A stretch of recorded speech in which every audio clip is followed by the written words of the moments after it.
আমার মা গেছে পুজো দিতে আর আমার মেয়ে আমার কাছে রয়েছে। আর দেখো কনস্ট্যান্ট দেখে যাচ্ছে ও দিদা কোথায় গেছে, কোন দিকে গেছে, দেখো সেদিকে তাকিয়েই কান্না করছে আর দিদি দিদি করে ডাকছে। আবার একটু দাদুর দিকেও দেখে নিচ্ছে। তোমরা দেখতে পাবে যেই দিদাকে দেখতে পেলো তারপরে শান্ত হলো। দেখো তারপরে আমি ওকে নিচে নামিয়েছি।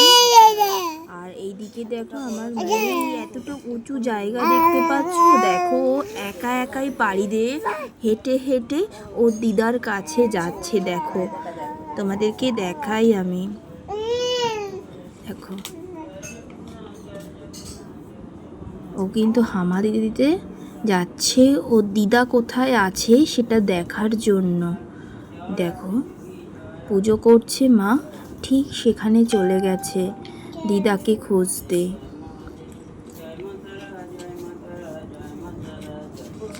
দিদার কাছে দিয়ে আমি আবার নিয়ে এসেছি। তারপরে দেখো এবার কান্না জুড়েছে,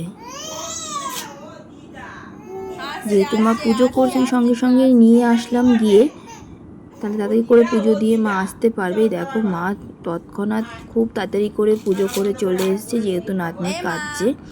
তারপরে যেই কোলে উঠলো সেই ঠান্ডা হলো, দেখুন আপনারা।